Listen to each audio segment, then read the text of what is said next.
Once a giant, always a giant. For me, it's only a giant.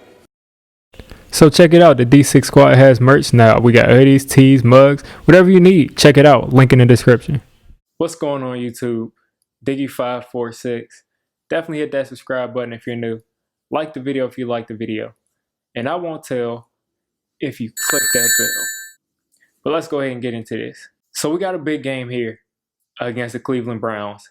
And the other teams in our division are winning games right now. We're on a one-game losing streak, so it's not the end of the world at all. A lot of Giants fans are like burning things down and acting like everything is over and we're just this horrible team, even though last week we were ready to go to the Super Bowl.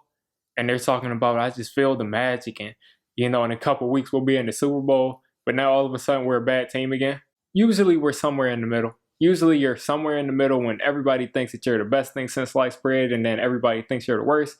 You're usually somewhere in the middle. And the thing is, we lost to a solid Cardinals team last week. It happens. We laid an egg. We didn't come out to play. The greatest coaches and the greatest teams in history have had games like this. So all we can do is dust ourselves off, pick ourselves back up, and get ready for the next game. That's all we can do. Now, Daniel Jones seems to be hurt. He seems like he needs to be shut down for the season, in my opinion. I don't think that he was ready last week at all. He ended up injuring his ankle too. So at that point, just stop it, man. Stop it.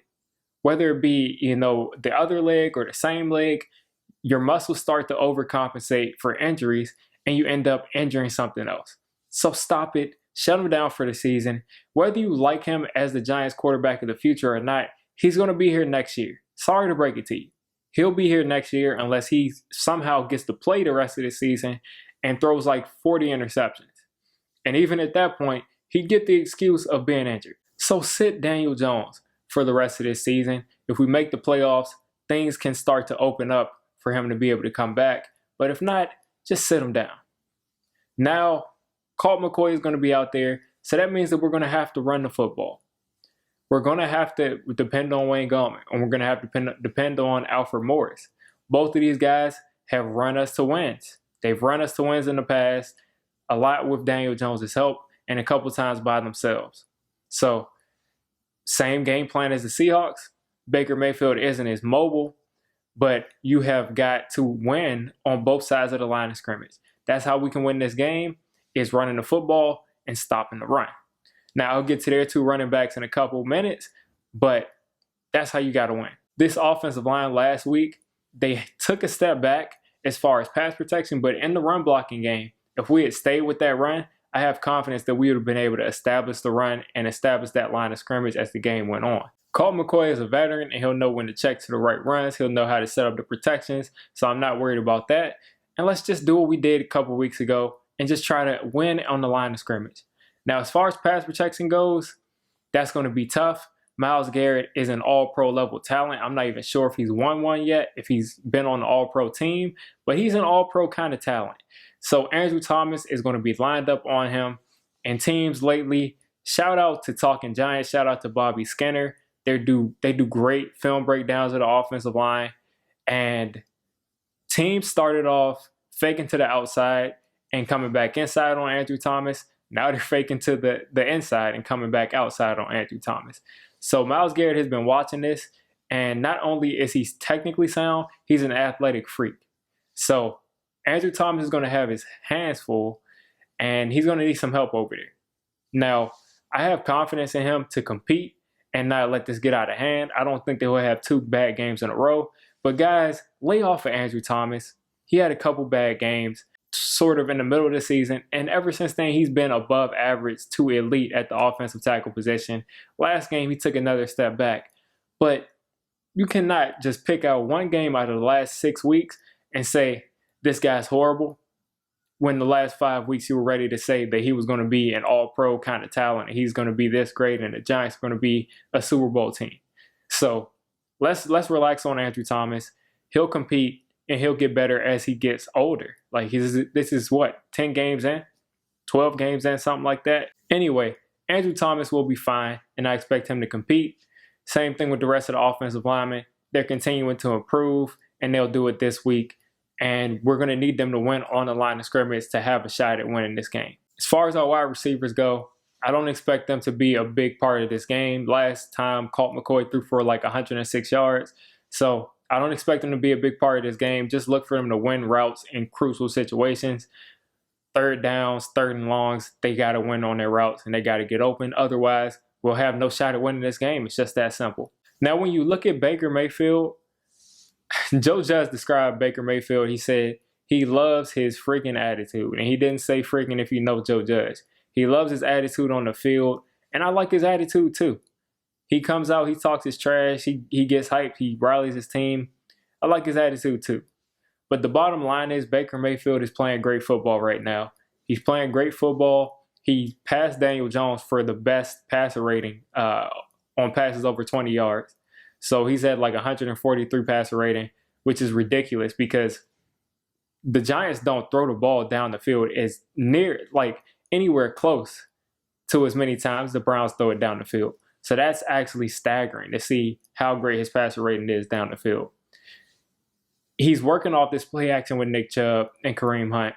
He's finding guys open down the field a lot, and he's doing a great job. He's really bounced back since last year. Last year, I didn't really like him because of his comments about Daniel Jones, but he bounced back. His rookie season, he looked to be great. Second season, not so much. And now he's back on that same kind of trajectory, and I think he'll continue to get better as he gets older. He's got 23 touchdowns, 8 interceptions, so far he's on a pretty good path, and he's going to be somebody that we're going to have to really look out for. He's not going to be as mobile as our past 2 weeks, and definitely not as mobile as next week either, but he's going to be someone that can escape the pocket from time to time, and he can get some throws done on the run.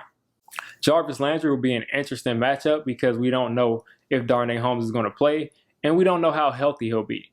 So having that guy in the slot and even outside, he's not a good matchup for James Bradberry because he's a lot shiftier than James Bradberry's ideal target, receiver lined up across from you is going to be. And he's really going to be good at finding those spots in his zone, just the way that DeAndre Hopkins was. So that's a matchup I'm kind of concerned about. Other than that, they've got a ton of receivers that can get down the field and get past your defense, which I'm not necessarily concerned about in this kind of defensive scheme because we don't allow those big throws down the field. But Jarvis Landry will be a factor in that intermediate game, and that's something to look out for. And the biggest thing in this game is the line of scrimmage. Kareem Hunt, Nick Chubb, the best running back duo in the league. They are far and above the best running back duo in the league. If you ask me, both of them can really run it. Nick Chubb, a powerful downhill runner that can run away from the defense. Kareem Hunt, the same thing, except he's got some more shiftiness to him. He can catch out of the backfield, and it really can cause some problems for a defense, especially since we've struggled in the past with running backs that catch it out of the backfield. The Giants often leave the flat completely open, and they trust their defensive backs or their linebackers to come up and make tackles. And if we have a dynamic player that we have to try to tackle, that's going to make things difficult. So we're going to need big games from Leonard Williams, Dexter Lawrence, Dalvin Thomas, and B.J. Hill, and Austin Johnson. And the guys on the edge where they've been attacking in the run game are going to have to step up. It's just that simple. If they don't, we stand no chance of winning this game. Because if they go for 200 yards, you can cancel Christmas. It's over. Overall, DJ, wrap them up and bubble wrap until the playoffs at least. If we make it, Colt McCoy, go out there, manage the game, hand the ball off 30 times, throw it about 12 times, however many times you need to win the game. Third and longs, throw the ball. Other than that, run the air out of the football, stop the run.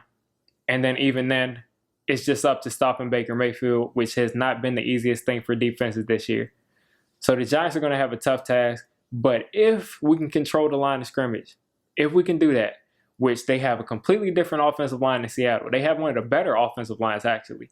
If we can do that, though, we'll win this game. So if you made it this deep into the video, I'm calling you a D6 Squad member. If you're a D6 Squad member, you got to hit that subscribe button. You got to turn on that notification bell. And listen, I make all kinds of content for NFL teams. So if you're not a Giants fan, don't worry. I'll cover your team. If I'm not covering your team, let me know. And have a good one.